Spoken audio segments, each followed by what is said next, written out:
پھر کفار سے شکوہ کیا ہے کہ بھائی یہ کیا کرتے ہیں، پھر ان کا نتائج بتایا ہے، اور آخر میں پھر مسلمانوں کے لیے آخری آیت میں کہہ دیا کہ جو میرے دین کے لیے قربانی دیتے ہیں، جو میرے دین کے لیے محنت کرتے ہیں، مجاہدہ کرتے ہیں، کوشش کرتے ہیں، اللہ کہتے ہیں میں ان کے لیے راستے کھول دیتا ہوں، ان کو دین میں سمجھ اور فہم دے دیتا ہوں، اور کام کرنے کے مواقع بھی دے دیتا ہوں، اور دنیا میں بھی ان کے لیے راستے اور آخرت کے بھی کھول دیتا ہوں۔ یہ خلاصہ ہے، دیکھیے گا سب سے پہلے، کیونکہ پیچھے ہجرت کا بھی حکم تھا، وَمَا هَذِهِ الْحَيَاةُ الدُّنْيَا إِلَّا لَهْوٌ وَلَعِبٌ وَإِنَّ الدَّارَ الْآخِرَةَ لَهِيَ الْحَيَوَانُ، اصل تو زندگی آخرت کا گھر ہے، لَوْ كَانُوا يَعْلَمُونَ، کاش کہ وہ جان لیتے۔ تو مطلب یہ کہ یہ دنیا کی زندگی میں پڑھ کر آخرت کو بھول جاتے ہیں، اپنے رب کو بھول جاتے ہیں، قبر اور حشر کو بھول جاتے ہیں۔ یہ دنیا کی مثال تو ایسے لہو و لعب ہے،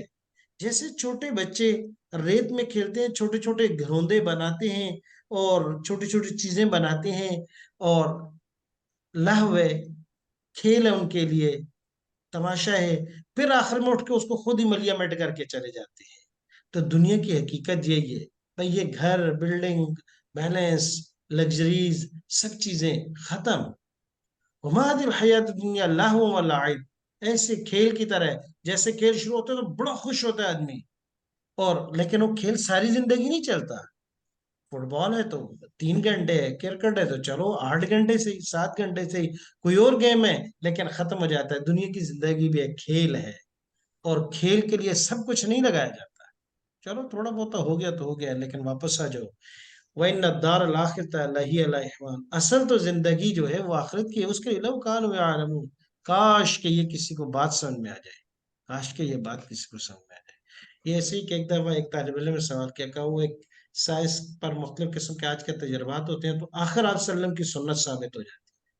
جیسے مسواک پر کچھ دن پہلے کسی نے کی تھی کہ انقریب اگلے 10-15 سال میں جو ہے مسواک کو بہت پروموٹ کیا جائے گا، کیونکہ انہوں نے دانتوں سے کوئی تحقیق کی، ڈاکٹر نے رپورٹ اپنی کی کہ جو ٹوتھ پیسٹ استعمال کرتے ہیں، اس سے ایک خاص قسم کا بیکٹیریا جو ہے وہ جو ویسے کھانے کے بعد، اسی لیے حدیث شریف میں آتا ہے اور سنت ہے کہ کھانے کے بعد کولی کر لی جائے۔ اس سے یہ ہوتا ہے کہ بڑے بڑے ذرات ختم ہو جاتے ہیں، لیکن جو کھانے میں کچھ چیزیں ایسی ہوتی ہیں کہ ان سے اللہ تبارک و تعالیٰ انسان کے منہ میں کچھ بیکٹیریاز جو مفید ہوتے ہیں وہ پیدا کر دیتے ہیں، جو معدے میں اور اس میں کرتے ہیں۔ تو ان کی تحقیق اللہ بھی تو جانتا ہے، کیونکہ روزانہ کی آتی ہیں کہ وگرنہ ایسا ہوتا ہے کہ انسان کا یہ جو بلڈ پریشر یا یہ شوگر کے، وہ اکثر اسی سے شروع ہوتے ہیں، اور ہو سکتا ہے کہ مزید آگے تحقیق کی جائے تو پھر یہی آ جائے۔ تو انہوں نے کہا یہ سنت جب ثابت ہو جاتی ہے تو یہ دنیا کفر جو ایمان کی ولایت، میں نے کہا اس پہ تو تحقیق کر رہے ہیں، وہ بہت سی چیزوں نے ثابت کر دی جو قرآن نے اس وقت بیان کی، آپ صلی اللہ علیہ وسلم بیان کی، اور ایز اٹ از ہے۔ پہلے تو آب زمزم کو ہی دیکھ لے، اس پہ انہوں نے اپنی ساری تحقیقات کر لی، اگر مانتے تو اس کو بھی مان لیتے، اور سینکڑوں چیزیں کر چکی جو 1400 سال پہلے قرآن نے بیان کی، آج سائنس اس کی کر لی۔ ایک وقت تک سائنسدان کہتے تھے کہ نہیں، سورج بھی کھڑا ہے، زمین اور یہ گردش کر رہے ہیں، لیکن قرآن کہتا ہے کہ نہیں، سورج چاند سب چل رہے ہیں۔ آج سائنس کہتی ہے کہ ہاں یہ پوری کہکشاں کی کہکشاں جو یہ سورج سمیت سب کسی اور کے ارد گرد چکر لگا رہی ہے۔ تو یہ ہے جی، لو کانوا یعلمون، کاش یہ جان لیتے، وَإِذَا رَكِبُوا فِي الْفُلْكِ، اور جب یہ سوار ہوتے ہیں، یہ مکہ والوں سے شکوہ ہے۔ راکب و فی الفلک، جب یہ کشتیوں میں سوار ہوتے ہیں، دعو اللہ، درمیان میں قرآن نے گیا تو کیا ہوتا ہے، جب اگر ہوا چل جاتی ہے، طوفان، جب کشتی ڈولنا شروع ہوتی ہے، پھر آتے ہیں کہ اب سمندر کے درمیان ہے، دعو اللہ، پھر اللہ کو پکارتے ہیں، مخلصین له الدین، اور خالص کر دیتے ہیں اس کے لیے پکار، خالص کر دیں گے اللہ اس وقت تو ہی بچا سکتے ہیں۔ اور اس وقت بھی دنیا میں کئی تجربہ جب پھنس جاتے ہیں، کہتے ہیں کہ اس وقت وہی دے سکتے ہیں۔ دھیریہ بھی ہے نا جو اللہ کا انکار کرتا ہے، جب ایسی مشکل میں پھنس جائے پھر اوپر دیکھتے کہ اللہ کا، پھر اچانک یہ دے فلما نجا، پس جب ان نجات دیتا ہے کون، اللہ، ہم ان کو الی البر اذا هم یشرکون، تو کنارے لگتے ہی پھر کہتے ہیں یہ تو مشرکین ہیں مکہ جیسے، جو کہتے ہیں حبل نے بچا دیا، فلاں نے بچا دیا، اور اگر ہمارے قریب ملک کے ہوں تو ان کے پھر بہت سے دیویاں انہوں نے بچا لیا، اور اللہ پاک بچائے ہمارے ملک میں بھی چھوٹے چھوٹے ٹھیلے بنائے ہوئے ہیں، کہتے ہیں جی یہ فلاں جی نے بنا لیا، یہ فلاں نے بچا لیا، فلاں کی یہ کر رہا ہے، یہ اذا ہم یشرکون، تو اچانک یہ شرک کرتے ہیں۔ لیکفروا بما آتیناہم، یہ کیوں کرتے ہیں؟ وجہ، لام کے دو مطلب ہیں، ایک یہ علت کے لیے ہے، تاکہ یہ ناشکری کریں جو ہم نے دیا ہے، کہ ہم نے ان کو بچایا ہے، اور یہ اللہ کے علاوہ دوسروں کا پکارنے لگے، کہا اس کی مدد آ گئی، اس کی آ گئی، اس کی آ گئی، کہا کہ تاکہ یہ ناشکری کریں جو ہم نے دیا ہے۔ وَلِيَتَمَتَّعُوا، اور دوسری وجہ یہ کہ اگر اللہ کی دین کی طرف آتے ہیں تو ان کو کچھ چیزیں جو ہے نا ان سے اپنے آپ کو بچنا اور اپنے لیے قید لگتی ہے، کہ بھائی جیسے بہت سی چیزیں، بہت سی تو نہیں، بہت کم ہیں، لیکن انسان ہے اگر عقل سے کام لے تو یہ کوئی مشکل نہیں ہے، لیکن لوگوں کے لیے سود سے بننا مشکل ہو گیا، شراب سے بچنا مشکل ہو گیا، لاہ و لف سے، گانے بجانے سے، اور یہ دوسری جو چیزیں وہ ان کے لیے مشکل ہو جاتا ہے۔ بولے یہ تمتا ہو، مزے اڑانے کے لیے کہ یار کون اتنی قیدوں میں پڑ گیا، 5 وقت اللہ کے سامنے جھکے گا اس کے لیے۔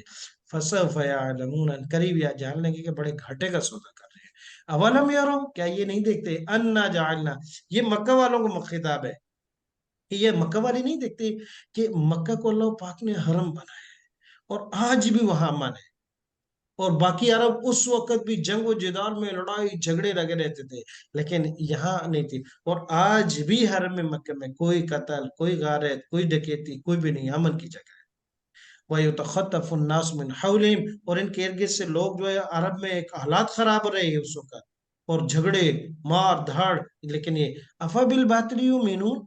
اور کیا یہ ایمان لاتے ہیں باطل پر؟ یہ مشرکین جو ہے اپنے دوسرے معبودوں پر، ان پر یہ ایمان لاتے ہیں؟ وہ بنعمت اللہ، اور اللہ نے اتنی انعامات ان پر کی ہیں، ان کو حرم مکی دیا ہے، ان کو عزت کی نگاہ سے دیکھا جاتا ہے، ان کی ویلیو ہے، امن کی جگہ دی ہے، اور آج بھی عرب یہی ہیں، صحیح معنوں میں یہ قدر نہیں کر پائے، وَيَكْفُرُونَ، یہ انکار کرتے ہیں۔ وَمَنْ أَظْلَمُ، اللہ تبارک و تعالیٰ اس شکوہ کے بعد کہا کہ ان سے بڑا ظالم کون ہوگا جو اللہ پر جھوٹ بناتا ہے۔ کیا کہتے ہیں کہ اللہ نے ان کو شریک اپنے بنائے، کچھ اختیارات دیے، یہ تو جھوٹ ہے، آگے بھی آئے گا اگلی صورت میں، کہ کیا اللہ پاک نے کسی نبی کے ذریعے، کسی فرشتے کے ذریعے ان کو بتایا یہ کہ بھئی یہ ان کو یہ نہیں، اپنی طرف سے دلیلیں گڑ لی کہ اللہ نے ان کو اختیارات دیے، یہ افطرا اللہ کے دور او کذب بالجائے، یا کچھ وہ ہیں وہ یہ تو نہیں کہتے، لیکن جو حق آتا ہے، جیسے نبی اکرم صلی اللہ علیہ وسلم کو انہوں نے ماننے سے انکار کر دیا، کہا کہ معلوم ہے سچے ہیں، نہیں مانتے، بالحق کے لما جب آ گیا الیس فی جہنم، قاعدہ سمجھیے گا، جب منفی پر حمزہ استفہام آ جائے تو معنی مثبت ہو جاتا ہے، یہ میتھ کا بھی ایک قانون ہے کہ منفی منفی پلس میں آ جاتے اکول ٹو،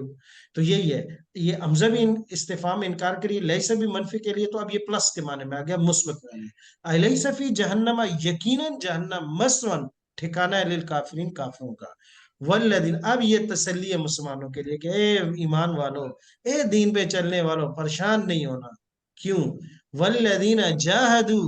یہاں جہاد سے وہ مراد نہیں ہے، یہاں جہاد سے مطلق مراد ہے، کوشش کرنا، قربانی دینا، دین پہ کھڑے ہو جانا، دین کے تمام کام اس میں شامل ہیں، فی نا،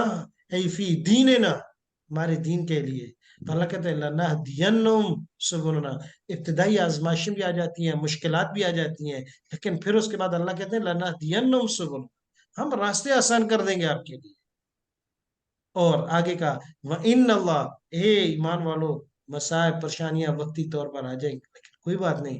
ان اللہ، یقیناً اللہ یہ احسان کرنے والوں کے ساتھ ہے، اور جو احسان پہ کھڑا ہو جائے گا اللہ اس کے ساتھ ہوگا۔ اللہ تبارک و تعالیٰ مجھے اور آپ کو عمل کرنے کی توفیق عطا فرمائے، قرآن کو سمجھنے کی توفیق عطا فرمائے، اور قرآن کے ساتھ مرتے دم تک محبت اور اس کے ساتھ شغف نصیب فرمائے، پڑھنے کی، پڑھانے کی توفیق عطا فرمائے۔ یہ اللہ کی بہت بڑی نعمت ہے کہ ہم اللہ کی کتاب کے ساتھ جڑے رہے۔ سبحانک اللہم و آمین۔ بحمدک ونشہد ان لا الہ الا انت نستغفرک ونتوب الیک، اور جو کچھ ہم نے پڑھا ہے، کوتاہیاں جو ہوئیں، اللہ تبارک و تعالیٰ سے اس پر مغفرت کے طالب میں، اس کی رحمت کے طالب میں، اور جو پڑھا ہے اس قرآن کی برکت سے، یقیناً ہم نے عقا دانی کیا، اس کی برکت سے ہم دعا گو ہیں اللہ سے کہ اللہ تبارک و تعالیٰ جتنے رشتہ دار ہمارے پہلے فوت ہو گئے ان کی مغفرت فرمائے، اور جتنے زندہ ہیں ہم سمیت اور ہمارے رشتہ دار سب کو اللہ پاک ہدایت نصیب فرمائے، اور مرتے دم تک جو ہے اللہ پاک ہمیں دین پر استقامت، اور جب موت آئے تو زبان سے جاری ہو لا الہ الا اللہ محمد الرسول۔ آمین۔